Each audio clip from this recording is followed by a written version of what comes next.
Please go ahead. All right. Welcome, ladies and gentlemen.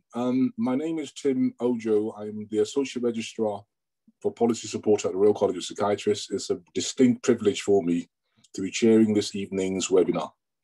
It comes against a series of celebratory webinars in the context of the 180th anniversary of our college. And we're going to be focusing on campaigning to improve mental health. Before I introduce our speakers, it's a pleasure to just run through some of the housekeeping. We got a Q&A box for you to add your questions to our speakers. At the end of this discussions, we will determine what questions go forward. And if you find a question that you would like to ask, please just press your acknowledgement of the question, and it takes it up the list of questions that will be asked. There's a chat box for interacting with both the speakers and each other. And after the session, this session is being recorded. For those of you who don't know, there'll be opportunities for you to watch it again. Certificates of attendance will be emailed to us all. And then please feel free to leave your feedback, comments for the surveys afterwards. We want to hear about your experience of this webinar. And also there's a link in the chat box that you could use to complete the survey. So without further ado, it's my pleasure to introduce three speakers who are going to be talking about issues to do with campaigning for mental health. They're going to be looking at it from a historical trajectory. So I'm going to introduce them in order of the era of time that we're talking about. So Dr. Claire Rose is a retired radiologist. With her was accidental interest in the history of psychiatry and the life of Dr. Montagu Lomax, a GP whose work was seminal in some of the legislation in the 20s. She's going to be looking at his work in the 20s. And then next speaker will be Dr. Claire Hilton, who is a former consultant psychiatrist who's got a PhD in history and is a historian in residence at the college.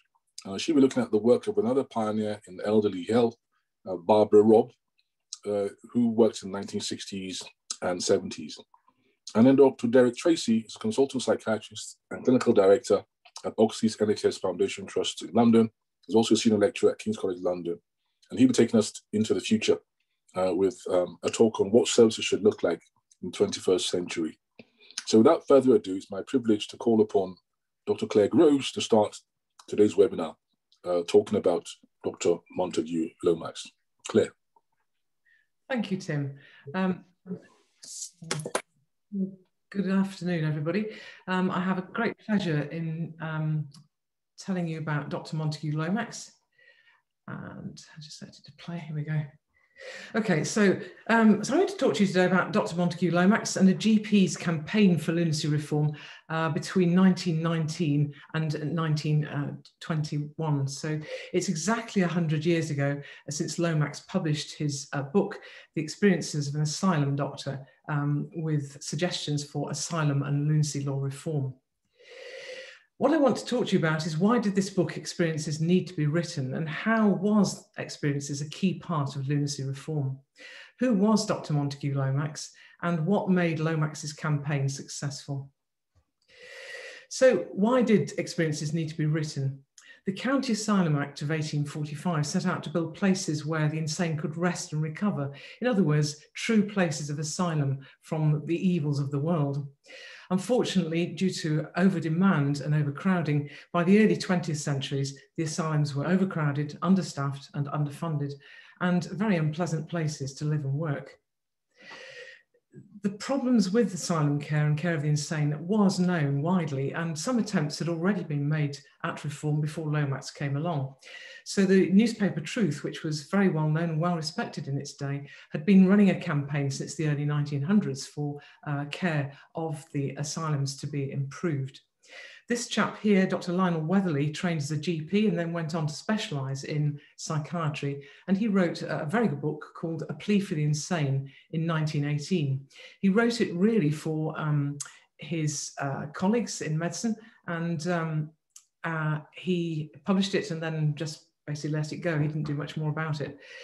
But the government was also aware of the failure in the lunacy laws. And by 1920s, the lunacy laws were 30 years out of date. And so they did try to modernise them in 1920, but the Act of Parliament failed to get through the Lords. So in 1917, The government called up all doctors under the age of 47, and they called them up for the military services. So there were huge gaps in medical care at home in the UK. So Montagu Lomax in 1917 was a retired GP, and he applied for asylum work, first at Bracebridge in Lincolnshire, and then on to Prestwich in Lancashire, where he stayed for 2 years. At the Prestwich Asylum, he witnessed some appalling things and some terrible cruelty to patients. And he wrote in his book Experiences, "It was my bounden duty to call public attention to the evils and abuses that he found there." The Experiences of an Asylum Doctor was written really it was based on Lomax's observations from living and working in 2 northern asylums between 1917 and 1919. It took him 2 years to write, and it was a very carefully considered account written for the layperson without medical jargon. It provided clear descriptions of daily life in the asylum as Lomax followed the admission process of a hypothetical male patient. He wrote, "To treat the insane as if they're criminals and to herd them together in huge barrack-like asylums, to force them to wear a distinctive and humiliating garb, restrict their liberty as forcibly and ostentatiously as possible, and to punish them for their faults, for which they cannot be justly held responsible, is irrational and barbaric." He witnessed much cruelty from the staff towards these patients and much injustice, and he described 3 particularly appalling treatments meted out to patients, one of which was croton oil, which was a strong purgative and produced dysentery-like symptoms and was administered by the nursing staff to difficult patients. And when I say difficult, it is quite possible we mean psychotic. He also described behind-the-table treatment, which is where patients who were difficult to manage were sat on a long bench with their backs against the wall, shoulder to shoulder, and a large table would be pushed in front of them. And there the patients sat all day, managed by one nurse. They had nothing to do, no entertainment, so all they could do is fight with each other and spit in each other's food. So Lomax felt this was a particularly barbaric form of treatment. And if all else failed, then difficult patients could be placed in solitary confinement in small cells with just a mattress on the floor and the only light coming from a window above them and no heating. And they may rest there for possibly up to 4 weeks. Lomax wrote in his book, "Treatment in the asylums can be summed up in 2 words, drugging and purging, to which in wartime was added a little discreet starvation." And then he wrote, "What would be thought of us if we filled our hospital wards with broken legs and diseased lungs and left them to get well or not as they could? Would not the public conscience be stirred? Yet this is what we too often do with the mentally sick." And the key word here is public conscience. This is what he wrote his book for, was to stir the public conscience. The reactions to the book were immediate, and the Times, not known for its lurid headlines, wrote, "Asylum Horrors, a Doctor's Indictment." And this on July the 23rd, 1921, a couple of days after the publication of the book. You can imagine what the headlines would have been in the more gutter press. And this worked because the papers received huge amounts of letters from patients, ex-patients, and people who had relatives in the asylums. The medical press was a little more circumspect about Lomax and his book, but in the end, his book had its effect, and questions were asked about his allegations in Parliament less than 10 days after its publication. The government noted the huge response to the book in the press and from the public, and they felt obliged to set up an inquiry. And they commissioned the Board of Control, which was responsible for the asylums, and the Board of Control wrote a report. They came back and said, well, Lomax lied and he had exaggerated what he'd witnessed and described, and they called it a 9-day wonder. In other words, if you ignore the book, it will go away. The government didn't feel that they could ignore the book and its allegations, and so they went on to commission an inquiry under the aegis of Cyril Cobb, and this was commissioned less than 6 months after publication of the book in 1921 and reported in Easter 1922. Lomax refused to appear before the Cobb Committee because he said the brief was too narrow. All the Cobb Committee was looking at was his allegations. He wanted lunacy reform. And he held out for a royal commission. He spent the next few years on the campaign trail. He allied himself with the Ex-Services Welfare Society and the National Society for Lunacy Reform, and he spoke on these societies' behalf all over the country, WI platforms, town halls, anybody who would listen, Lomax went and spoke to them. He wrote many articles on lunacy reform for the medical and national press, and he cooperated with a lady called Rachel Grant-Smith. Grant-Smith had been an inpatient in the asylum care, and she'd written long and very good articles for the newspaper Truth that we mentioned previously.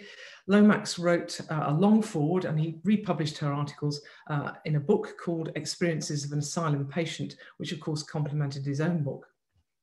Eventually, a Royal Commission on Lunacy and Mental Disorder was commissioned in 1924, reporting in 1926, and many recommendations that the Commission made were very similar to those made by Lomax in his book. They sought early treatment of mental illness through outpatients. They wanted voluntary patients rather than compulsory admission and certification, and they wanted the term pauper lunatic to be abolished. The recommendations were then incorporated into the 1930 Mental Treatment Act, which formed the basis of modern humane care for the insane in this country. So why was the book Experiences so important? Well, it directed public attention to the defects of the asylum system, which had hitherto been taken on trust. Public and press pressure for reform was huge following the publication of the book. And the book itself is important as a piece of social reportage, clearly describing life and work in the asylum system. So who was this chap Montagu Lomax? Well, he was born in the Black Country in 1860. His father was a vicar, and he trained as a GP surgeon. He worked in New Zealand, Belgium, and Italy, as well as England. And he was an established writer. He already had 2 books under his belt by the time of the Lomax affair. He was a poet, a theosophist, and he was committed to the spiritual healing movement, which was very mainstream in those days. He was a seasoned campaigner for the better, and this has been well documented from his stay in New Zealand through the newspapers there. There's a bit of a mystery about him, and the question is, why did a GP get involved with lunacy reform? In 1917, as I said, there was a huge huge hole in the provision of medical services in this country, with the doctors called up for military service. Lomax could have been a GP in his hometown on the south coast, but he chose instead to travel 300 miles north to live and work in an asylum as an assistant medical officer. Assistant medical officers were the pariah of medicine in their day, and very low status, poorly paid, and really appalling job. Why would he do that? So he described himself as a lifelong student of psychology in his book. It is possible that he wanted to try out his theories of spiritual healing in an asylum setting, and we'll never know the answer to that. But what we do know about him is that he had a son, Armin Montagu Lomax, born in 1891, and he was feeble-minded. This is him in his new admission suit as he entered the Earlswood Asylum aged 13, but he'd been in care from age 7. And that was very normal in those days, that feeble-minded children from the middle-class homes were often admitted to the care of psychiatrists to be looked after right from an early stage. Armin died of typhoid fever in the Earlswood Asylum. So Armin was looked after by this chap, Dr. Fletcher Beach, who was a world-renowned specialist in the care of feeble-minded children. And he looked after Armin from age 7 onwards. So he would have known Lomax very well. And we know from the work of Timothy Harding that Lomax also corresponded with and visited Dr. Helen Boyle, who was a psychiatrist on the South Coast, and Professor George Robertson, who was an eminent psychiatrist in Scotland. So Lomax had some very powerful friends and contacts within the psychiatric establishment, and all 3 of these doctors went on to be presidents of the Medico-Psychological Association, the forerunner of the Royal College of Psychiatry. What made Lomax such a successful campaigner? Well, he was an outsider, so he could see where wrongdoing was occurring. He was clear-sighted. He came from a religious background. He was a theosophist. He had a strong sense of justice, and he was dedicated and tenacious, thick-skinned, and he had huge energy. He was very well informed and widely read in psychiatric matters, and he clearly understood the importance of public opinion and made useful, skillful use of the press. As we said, he had powerful contacts, and it is likely that these 3 psychiatrists were advising him on his campaign. There was also an element of serendipity, right place at the right time, because at the time, 1920s, the newly established Ministry of Health was involved in a turf war against the Border Control. The Ministry of Health wanted to take over the duties of the Border Control and bring it under its wing. And we know from work done by Bridget Towers that Lomax and his book were used as a stalking horse to do exactly this. In addition, Lomax had tapped into the public disgust at the treatment of shell-shocked soldiers in the asylums, which was evident in the 1920s. There was a huge cost to his whistleblowing. He was vilified through the medical press and ripped to shreds, basically, by his brother doctors. The BMJ didn't publish an obituary for him. The Lancet did publish one, but said that his book was sensational and he was subsequently shown to be wrong, which is patently untrue. He suffered financial damage and his health suffered, so that he died at a very young age of relatively very young age of 72, a few years after the Mental Treatment Act of 1930 was enacted. So the Lomax affair was an extraordinary campaign by a remarkable man. If you want to read a little bit more about his backstory, then it's available on the website, montagulomax.org. We have a little blog about his work, which Claire Hilton and I put together. And we've also written a little article about him in the Journal of Medical Biography, published recently. So I'd like to finish then, just to show you what sort of man Lomax was by reading his dedication to his book, Experiences of an Asylum Doctor. And this is the dedication at the forepiece of the book. And he wrote, "To all the insane poor, in sympathy with their sufferings and in hope of alleviating their hardships, this book is inscribed by the author." I think he was a genuinely sincere man and committed to what he did. So I hope you've enjoyed a brief introduction to Montagu Lomax and his work, and I'll hand you back now to Tim.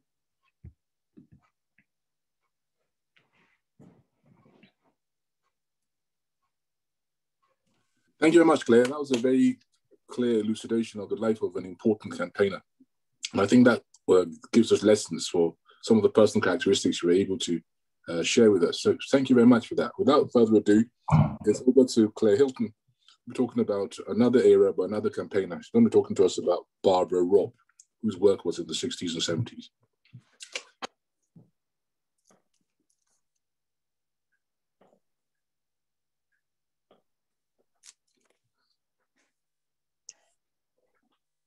Good afternoon, everybody. This afternoon, I'm going to talk about Barbara Robb and her campaign to improve mental health services. Barbara was born into an upper-class Roman Catholic Yorkshire family. She was very close to her grandfather, who told her, "Remember, everything in life is like the nettles. There are always dock leaves if only you look hard enough." In other words, if you have a problem, as she did at that time, she had a nettle sting, if you look hard enough, you'll always find a solution. Barbara was quite a character. She was a ballet dancer and danced with the Royal Ballet. She trained to be a Jungian psychotherapist. And she met Jung socially, and Jung said, "She decidedly leaves you guessing." Well, if Jung couldn't fathom her out, politicians in the 1960s were going to have very little chance.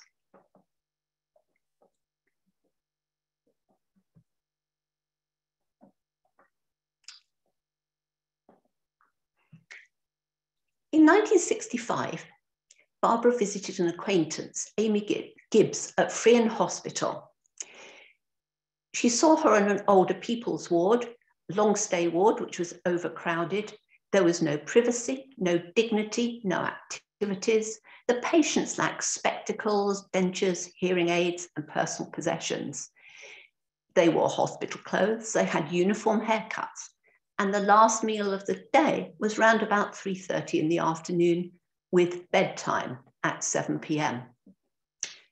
Barbara said that she would never have another really easy moment unless she did everything she could to try to right this situation. A bit like Montagu Lomax feeling it was his bounden duty to do something.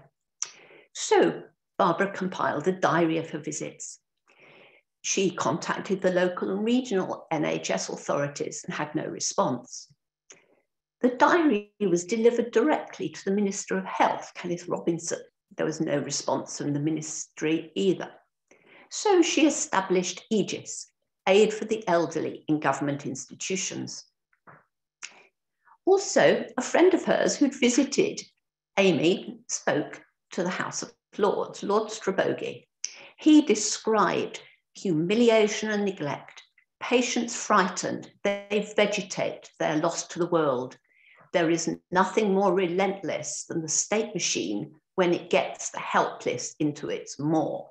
Well, as you can imagine, the Ministry of Health was not very pleased, and Lord Strabogy was reprimanded by Kenneth Robinson himself. So what was Barbara going to do? Like Lomax, who she never referred to and I don't think had any knowledge of, she appealed to the public conscience and the press. A letter from Aegis appeared in the Times. It sought more information. Based on that, she compiled her book, Sans Everything, A Case to Answer. The case she made was based on the diary, plus reports from nurses and social workers. The answers, as her grandfather would have told her to do, included one from Professor Brian Abel-Smith from the London School of Economics. It was an administrative answer comprising the need for an NHS inspectorate, a complaints procedure, and an ombudsman. Tony Whitehead, an old age psychiatrist, wrote about an interventional non-custodial old age psychiatry service. And her friend Peter Thompson came up with a financial answer to cover the costs. So what happened? The press paved the way for Sans Everything before and after publication. The book was on television with various interviews on publication day, quite an achievement for the mid-60s. And hundreds more similar allegations poured in to Barbara, to the ministry, and to the press, including about Ely Hospital in Cardiff to News of the World. And I'll come back to that in a few minutes. The ministry planned inquiries to vindicate staff, and Aegis planned responses to protect patients. Just to give you a flavour of the inquiries, I've got a little bit from the transcript of the inquiry at St Lawrence's Hospital in Cornwall, a lawyer questioning a nurse. What her sister referred to patients as, bitch sometimes, do not have any inhibitions, or bloody bitch, not often. And that was to the patient, that was to the patient. Any other kind of bullying behaviour, something you'd recoil from and say, this ought not be done? Yes, I suppose, rightly or wrongly, it is as well to let certain things that I do not like pass. And the inquiry committee also let them pass. The inquiry committee concluded, we do not think, note think, they didn't have evidence that sister would ever deliberately ill-treat any of the patients. Pressure of work and shortage of nursing staff would have tested the patience of a saint. In other words, if it wasn't deliberate and you were under pressure, if you abused your patients, well, that was it. Robinson also took that view. In 1968, he announced the white paper, which comprised very brief summaries of the 7 main inquiries. He said in the House of Commons, so many allegations which are now authoritatively discredited, the publication of the white paper should discourage anyone from making ill-founded and irresponsible allegations in future.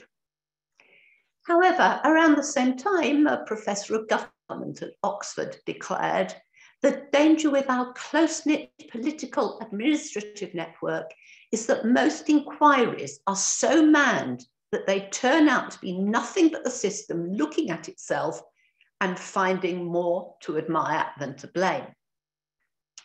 Richard Crossman, who was soon to take over from Kenneth Robinson and became Secretary of State for Health and Social Services, described the inquiries as fairly well rigged.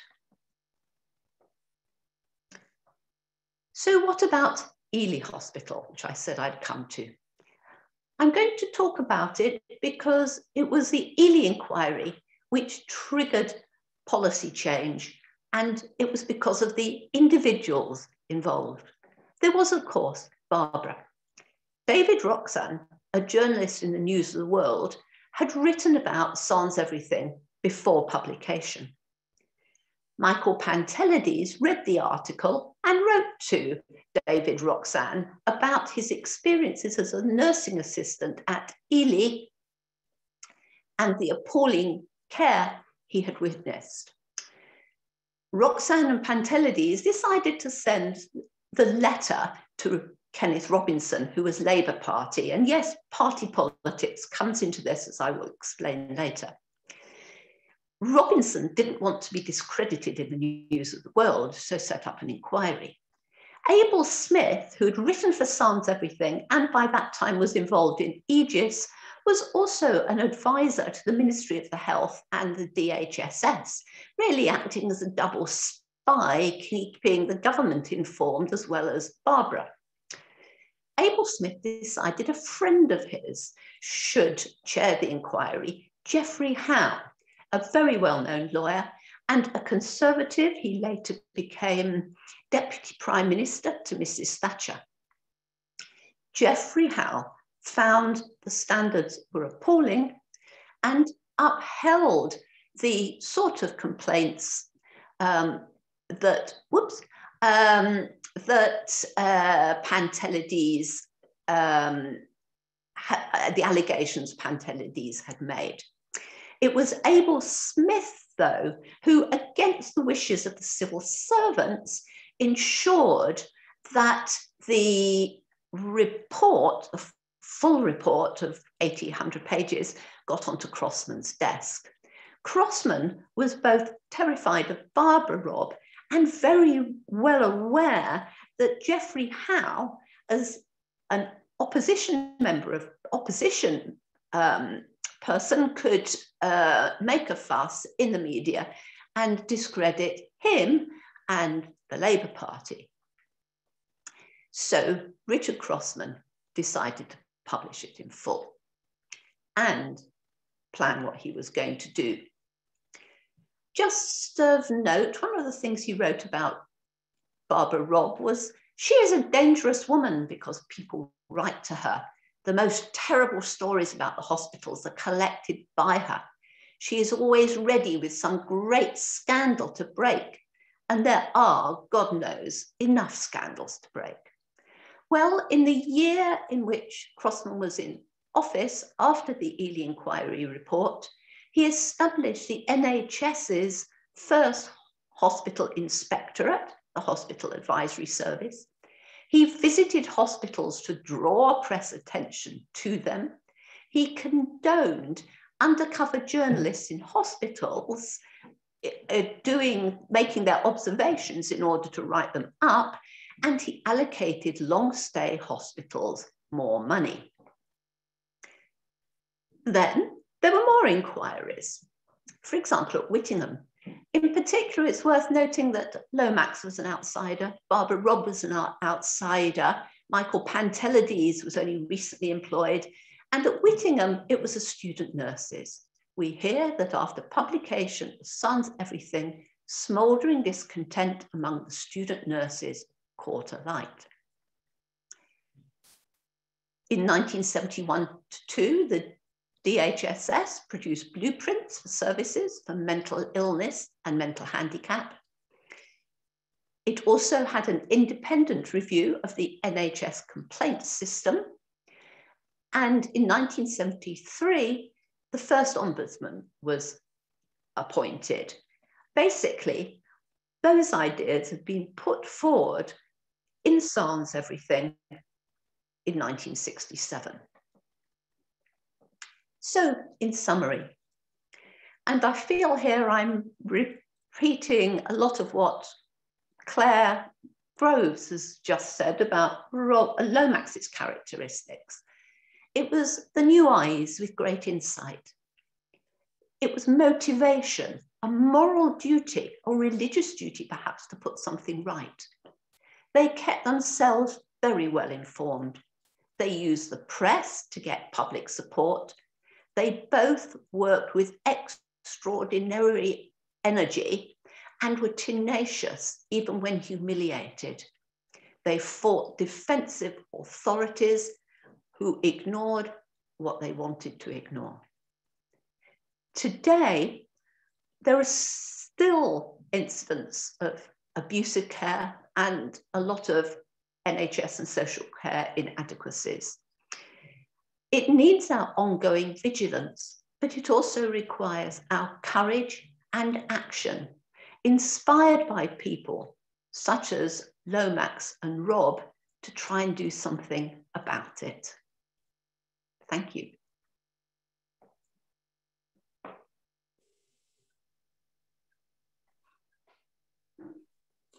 Thank you very much, Claire. That's a fantastic evocation of a different period in time, but the same core material, people recognizing had to stand out, to stand against the kind of consensus at the time, and at great cost to themselves. And I think they're lessons for modern day activists, but we'll come to that when we discuss. But thank you for that. Next person is Derek Tracy, and he'll be taking us forward in our journey in the 21st century.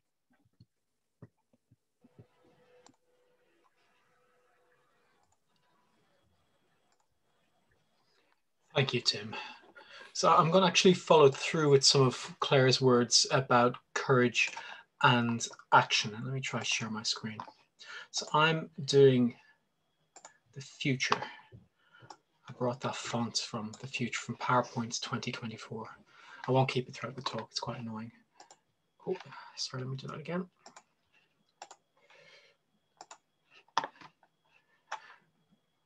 So in a sense, I mean, predicting the future is a bit of a fool's mission, which is, I suspect, why the college asked me to do it. It's really, really hard to predict the next 10 years, next 20 years, but that's part of what I've been asked to do, and I want to share that with you. And I thought about what I'd do initially for a while. I was going to do more work on the long-term plan, 5-year forward view, but I bored myself to sleep when I was doing that. And when I woke up, I thought I'll do something a bit more provocative. I'm going to talk about where I think services should be in 10 years from now, and where services should be 20 or 30 years from now. Of course, predicting that far ahead is really, really hard. I'm going to do broad brushstrokes, and it's a challenge, and I want to intentionally be provocative to a degree. So you may come back with questions at the end to say, how could we do it? We're already stretched. How can we afford to pay for services? And my challenge is we just cannot keep doing things the way we are. So again, to take Claire's point, I think courage, and I think we need to be active. So the question for you through this is, what's your role and what's your responsibility? And of course, I got to start with the elephant in the room. So we are in a staffing crisis at the moment. The figures for the next 10 years are really, really grim. The Health Foundation and the King's Fund have suggested by 2030, 2035, the population of England is going to grow by 4 million. The number of people over 65 is going to double. The number of 4 more health conditions is going to quadruple. Healthcare and social care typically have about 10% staff vacancies, and that's estimated to double by 2030, 2035. And those predictions were made pre-COVID and pre-Brexit. So whatever your political stripe, we can certainly accept Brexit as a systems disruptor. So it's really, really hard. And I appreciate if your staff listening to me talk about the future and change, my instinct is you're going to feel a burden to say, we're already really, really busy. We're already stretched, undervalued, underpaid.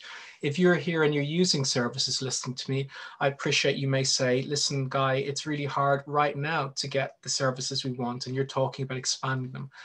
I really take that on board. I don't have single answers for how you improve staffing shortages. I'll talk about things we can do.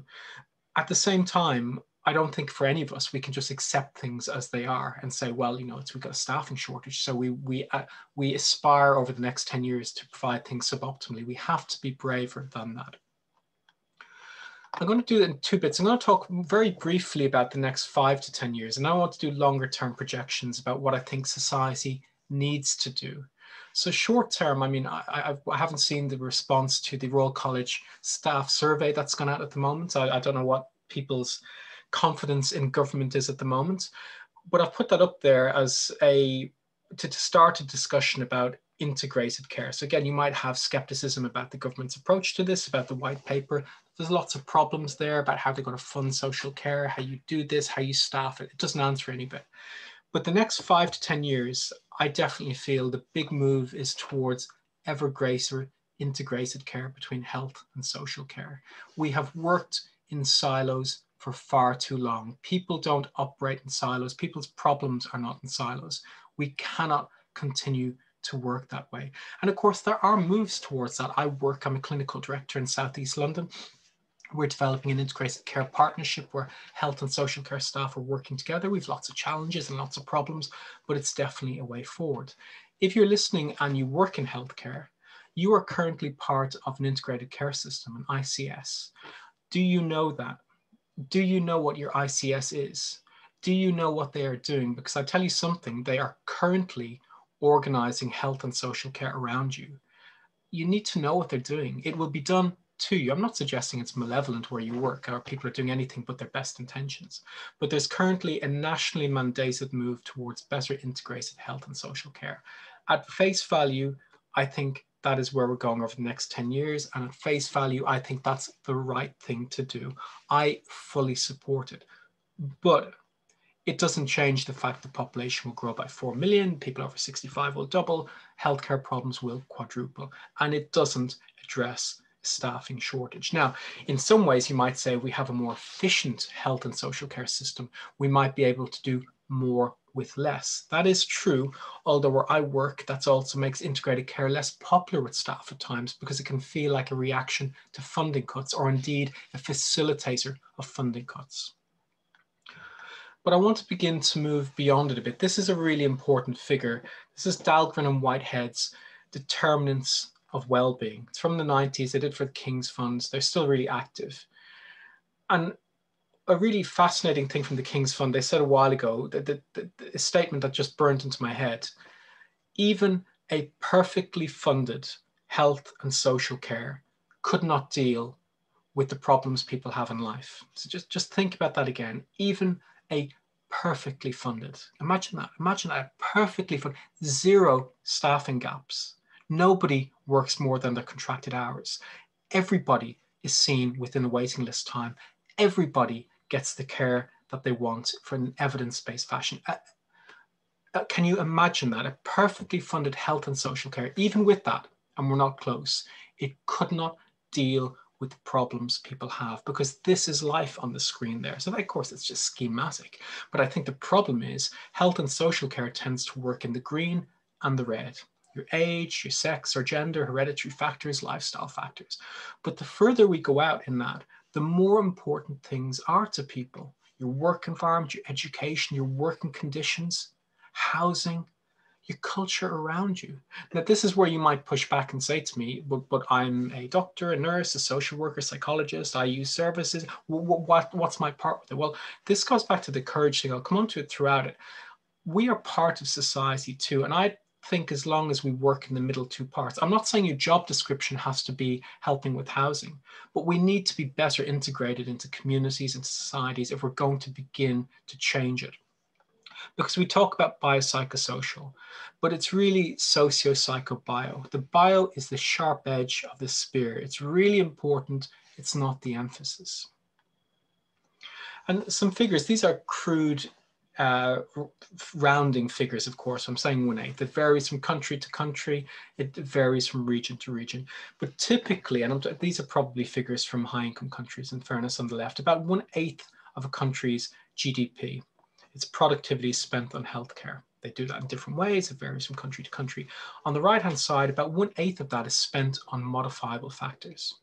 There are really good data to show overall from a country's economic output, it'll spend about 3% of its money on preventing illness. About 75% of illness is actually preventable. It's not how we have focused as a society. Now, again, I can anticipate the pushback, and people will rightly say, with the money we get now, we have difficulty dealing with what we've got.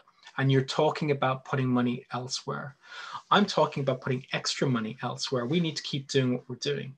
And that brings back the second issue. You're probably going to feel that you pay lots of tax already and you're not well rewarded for it. Well, if we're going to change how we work in society, I think we have to do things differently. As long as we spend 1/8 of GDP on trying to modify people's well-being, we're not going to get any further than we get now. That's what this today is what happens when you spend 1/8 of GDP on trying to keep people well. You get the types of societies we have now. People work very hard in health and social care. They do their best, but if we're going to think about how we do things differently, it's not the way to look. And further than that, some of you, I put this in, I'm an evolutionary psychiatrist. Some of you may have been at talks I've done before on the evolution of humans. It's a pet interest of mine, so any excuse to put this up. This is Australopithecus, very early hominin. I have a reason. I do like this animation, but I have a reason for it. This is one of the first species to go bipedal. You can see on the right there, it's chimpanzee is a quadruped. Australopithecus, the same brain capacity as a chimpanzee, but it's clearly walking much more fluidly. Now, one of the prices we paid as a species going bipedally was to walk on two legs. We had to lock in our hip, our pelvic girdle, to be able to walk steadily. And this produced what's sometimes called the obstetrical dilemma. You can see on the sketch on the left, you can see, I appreciate I'm saying this as a man, you can see a female pelvis in chimpanzee, Australopithecus in human, and you can see the physiological problems with humans have with childbirth. And one of the arguments about why we have difficult childbirth or early childbirth is because we can't allow babies to grow any bigger because of the restraints of bipedalism. So that's kind of interesting, and you're wondering where I'm going with this. There's another argument about why humans are born relatively premature. You know, they're born, they can't do much when they're born. And that argument is the human brain can only grow so far in isolation, and human brains grow socially. At that point, an infant needs to have human connections around it. And we grow psychologically and developmentally only through contact with others. We're all aware what happens if we have children without contact. And the point I'm driving at here is not just that we need to have more emphasis on prevention, we need to have far more emphasis on early prevention. So I think the audience here is largely people who work in services or people who use services.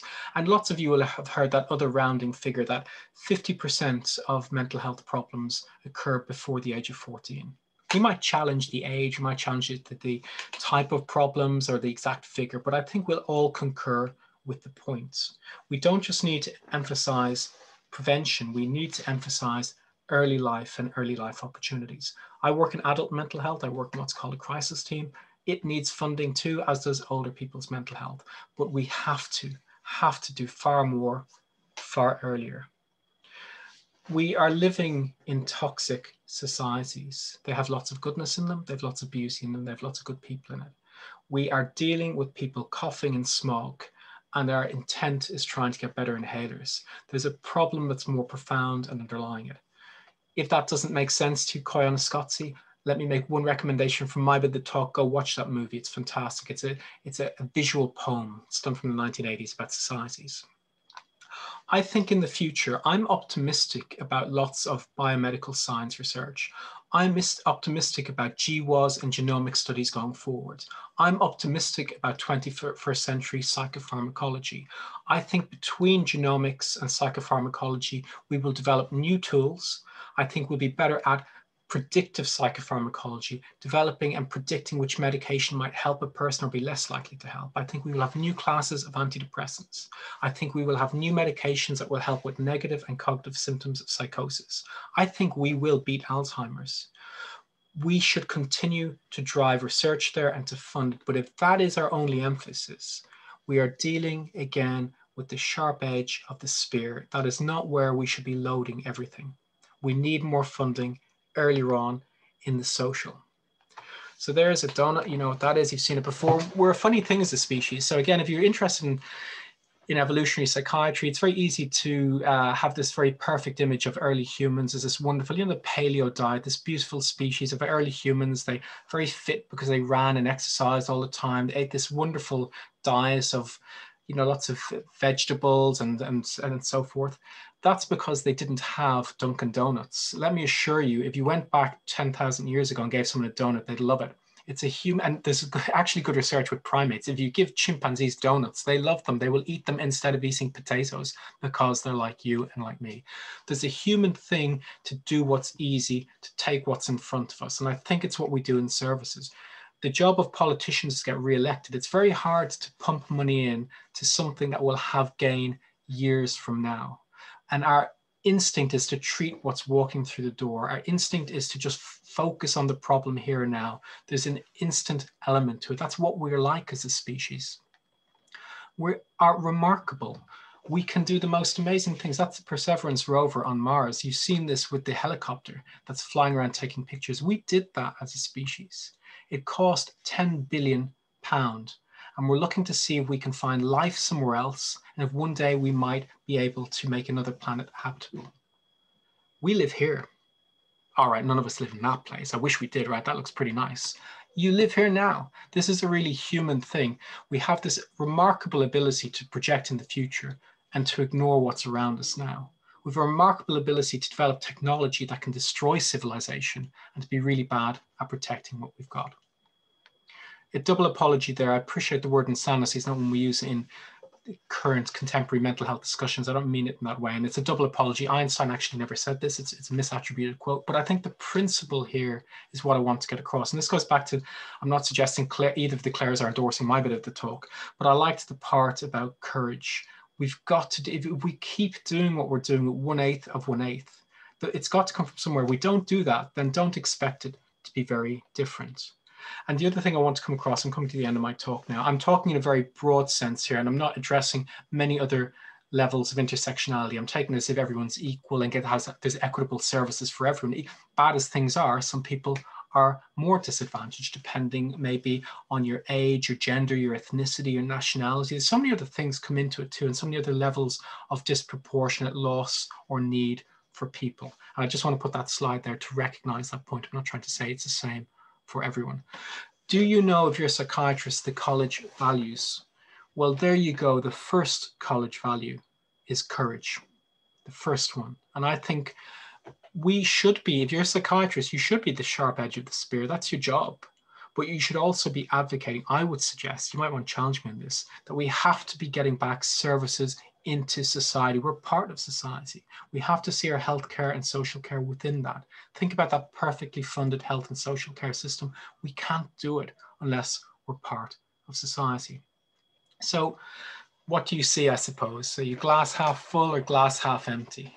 I'm glass half full. If I'm going to be a manager in the NHS, I have to be glass half full. There's a quote from Jim Morrison: "No one here gets out alive." So the choice for us while we're working in services or while we're using services is, what do we do? I don't think there's single answers. I'm not saying everyone has to be a political activist, but I think we need to move to make services better. It's a fine little plug for the BJ Psych. We do our Kaleidoscope Live webinars. I'll leave that there. I'll pass it back now to Tim.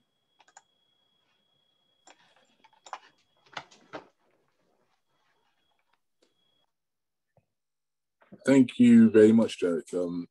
You put in some provocations I think will spur people to think about it. But thank you to all those two Claires and one Derek. I think the circle that unites all we're saying is that you take a point in time, somebody has to have the courage of his or her convictions to stand against the mainstream and to make as big a noise as they can in service of improvements. And I think that's what I found most compelling. That irrespective of how you look at it, what Barbara and Montague did was address challenges of their time. And what Derek has done is sketch out the enormity of challenges that we face now. But having said that, with some degree of optimism about some of the tools we have to deal with what challenges us now. So it would be interesting to see what a group of psychiatrists in 100 years' time think about what we're doing now.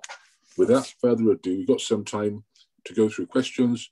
And if I look at what we got, I think I'll start in the order they were set. I think we can cover the four. So what I'll suggest is the panelists can speak to the questions as they see fit. And if anybody has an additional perspective to put into the question, then by all means, do so. The first question is probably best started out by Claire Groves. She says, I wonder about Lomax's opinion comparing solitary cells to current seclusion in inpatient mental health units. So saying, well, I don't think I'm the right person to answer that, Tim, because I'm not a psychiatrist. But I do see the analogy between the solitary cells and prison. But I think this is probably best answered by a psychiatrist, really. Well, as chair, I'd be, but remember that psychiatrists don't own the hospital. So it could be from a perspective of, what does that give you any inkling as to the moral tenor of how we provide care now? Because what they're saying, certain people, when they're ill, get put into a better word, padded cell, because there's only a mattress there and four walls, because at that point they're deemed to be risky to themselves or to others. So just as a layperson, but an interest in psychiatry, your thoughts are as useful as anybody else's. I think it's very hard to say, because we are different. We are different now. We have treatments that we can administer, but we were put into solitary cells simply because they're a nuisance, as far as I understand from reading Lomax's book, and left there for weeks at a time. And I can imagine what effect that would have had on people who were depressed, perhaps. Just very, very unpleasant, very nasty places. Okay, thank you very much for that. The other Claire and Derek, any comments on both being psychiatrists? Any thoughts on the comparator between Lomax's experience, people being locked away and forgotten about, and our modern requirements to have seclusion as part of what we provide on inpatient units? Yeah, I think what's very important is the way things are used. Even in Lomax's time, using seclusion as a punishment in a hospital was disapproved of and heavily criticised, but it was still used punitively.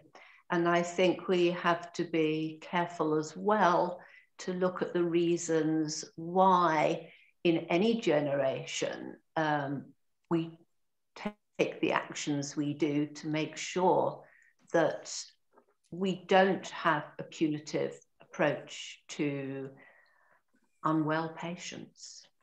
Thank you very much for that. Derek, any thoughts? Yeah, something struck me, and I'll defer to both Claire's on the historical aspect, but my understanding was with UK psychiatric hospitals, a lot of the reason they had locked wards was initially done for the safety of those on the units. And there have been unfortunate instances where people who can be quite vulnerable positions have been assaulted from members of the public and so forth. But we've got a current contemporary memory that we're doing it to keep people from getting out and harming themselves. It was initially instigated the other way around. There's a really interesting German study from a few years ago. It was in the Lancet Psychiatry. I could dig it up. And the German model is a federal model. So different federated states, perhaps we might think of, say, England, Scotland, Wales, Northern Ireland here. They instigate care in different models. They have autonomy. Some German federal states do not have any locked wards. And within the German system, you can't move outside your federation. If you're in a place where you've got unlocked wards, that's what you get. So there's no escalation system in terms of what people might consider more or less risky. Those unlocked wards have lower rates of people absconding and lower rates of people dying by suicide if they leave them. So I worry that we have a model that we think is there for a reason it's not really there, and that we think it does something that it actually doesn't do. Now, what I'm not suggesting is we go take all the locks off all doors tomorrow, but I think, again, you need to challenge what we're doing, and there might be a need for courage with it. The German model is really, really interesting in that way. We might want some caution in interpreting it, but why are there locks on doors in hospitals is a question I don't think we ask ourselves often enough. And I think if we do, we perhaps default to answers that might be wrong. Thank you very much for that, Derek. There are a number of questions I'm going to collapse into one another. And the next one is about, the question initially started out as your thoughts on old age psychiatry being rolled back into working age. And then suddenly popped up a question, I think, based on Derek's provocation around if we're saying early life and adverse childhood experiences have determinative consequences for mental illness and the trajectory of mental illness, what about focusing more money on the early bits, the prevention bits? So the question is double-ended. Does the current life course approach to commissioning mental services work? What are your thoughts on if, for instance, the partitions between old age and working age is done away with? And also, how much focus should we have in terms of spending on early life? Because CAMS is usually an oversubscribed, relatively unavailable service. So with reference to old age, I think Claire Hilton might want to start us off with her thoughts on whether she believes old age psychiatry should roll back into working age, however you define it. I think old age psychiatry needs to be separate. I think the presentations of illness, the way people work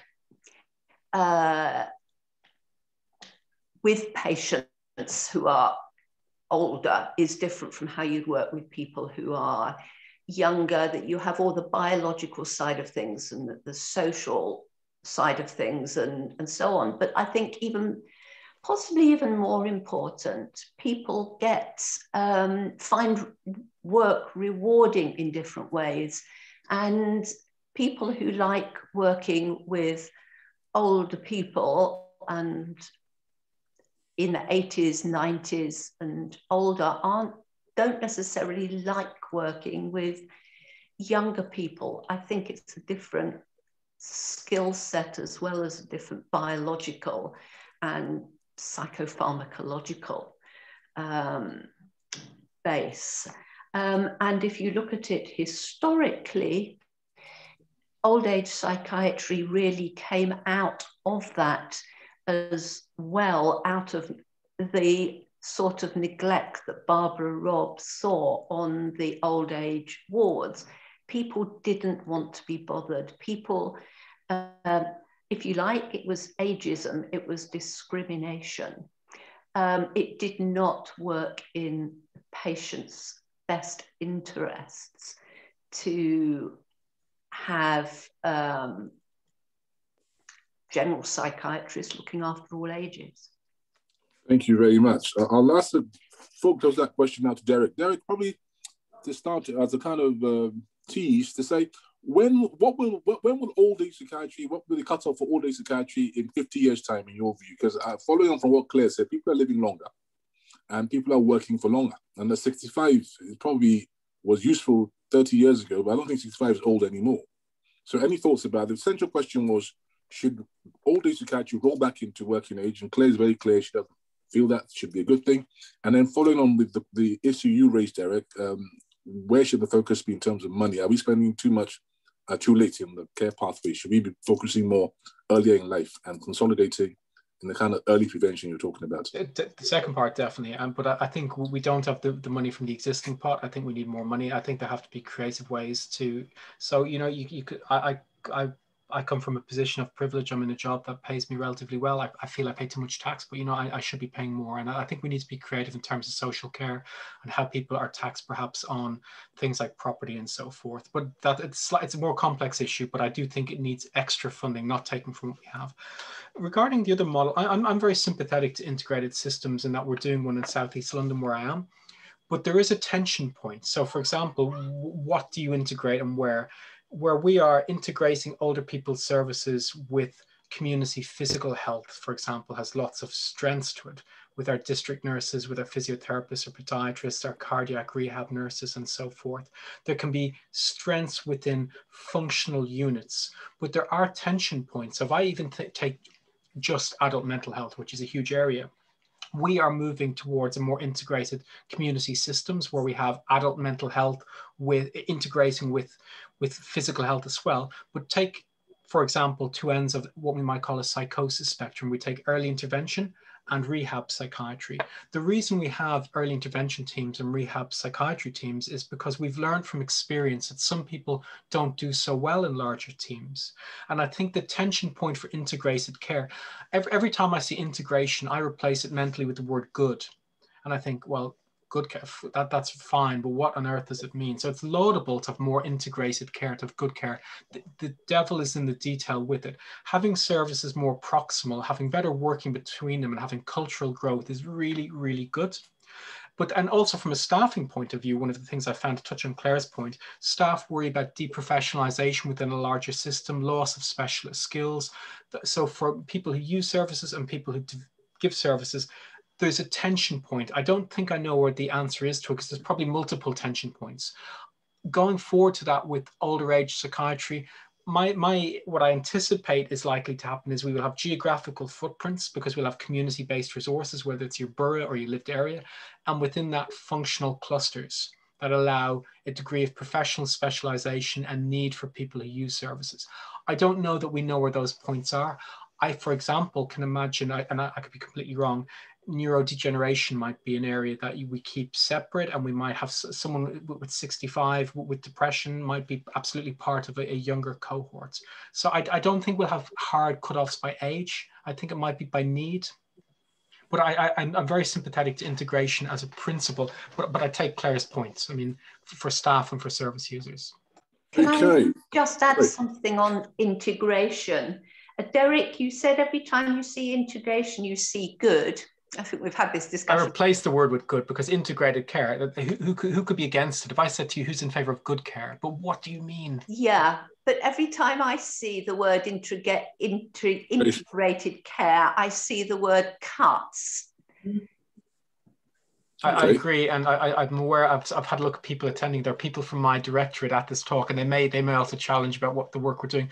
One of the problems in integrated care, and I'm saying this as a manager within an integrated care system, is I understand staff have seen it as a reaction. So rather than coming at it philosophically, let's do something better, I think staff understandably sometimes think, well, we've limited resources, we're trying to patch over with, and we're trying to either cut services, or it's a mechanism for dealing with the cuts, rather than my slides, which are probably philosophically quite pure about doing good. I take the points.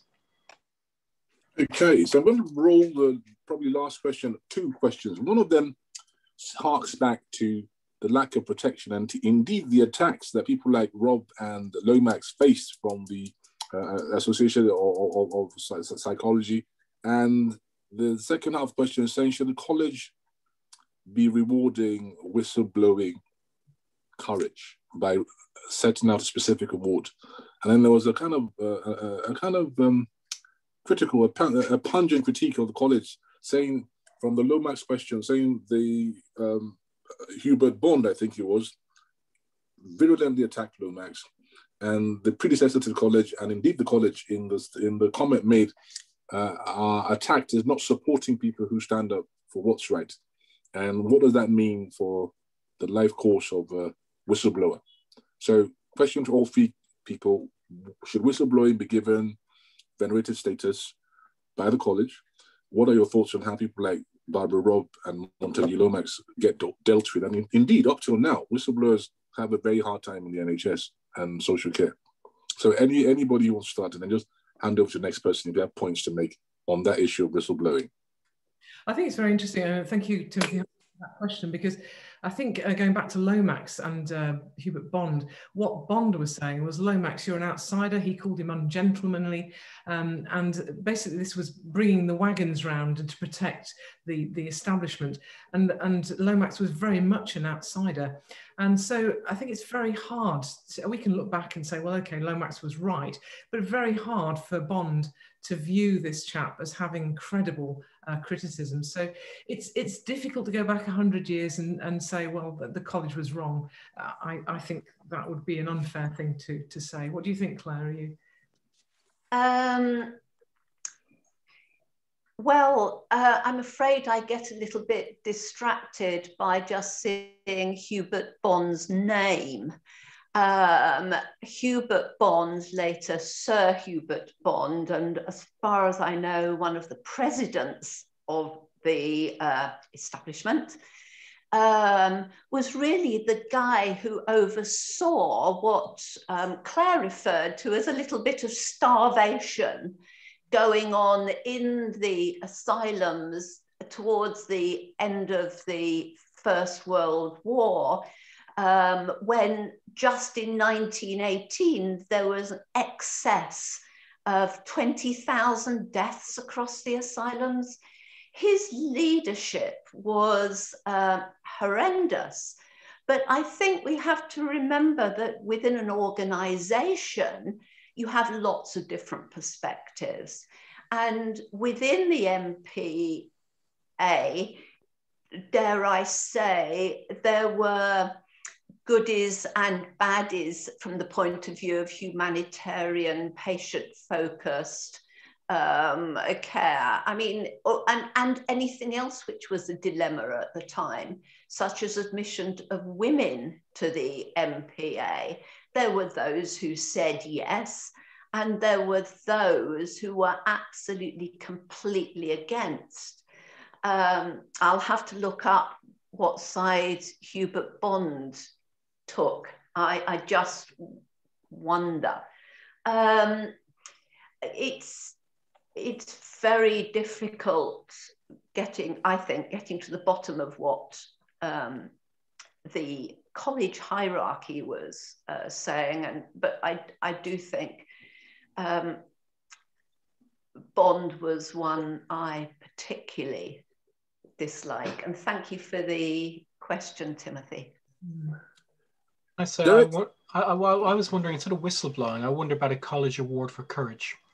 Yeah. Because I think that there could be many ways that that could be represented. It might be supporting a disadvantaged group. It might be leading change in a new way. I would like it to be open about that people felt you were courageous in affecting change.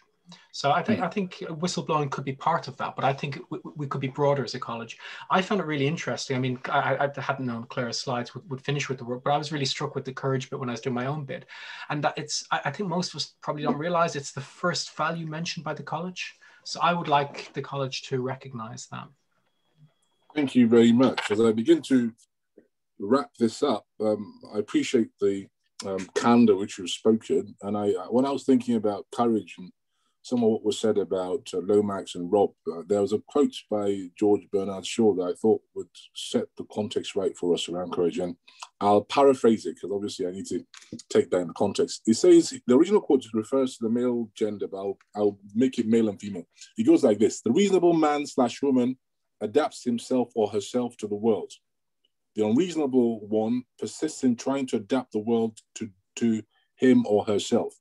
Therefore, all progress depends on the reasonable man or woman. And it takes courage to be unreasonable about the right things. And that, to me, seems to underpin what Lomax and Robb did. And when you're an outsider, your unreasonability is probably more tolerable, although you might get invective, than if you're an insider. And I guess the challenge and the provocation that Derek threw out there is that we as psychiatrists and people who are listening are involved in what could be the quantum of change. And all this is done in the hour, saying the 180-year history of our college, there have been people who have chosen to be unreasonable and have had the courage to face the consequences. And I hope that this spurs us on to find areas where we choose to be unreasonable and show courage. So it's my pleasure to thank the two Claires and one Derek and the rest of you listening to us. Thank you for your time. I hope you enjoy your activities in the webinar series. Thank you so much and have a lovely evening. Thank you.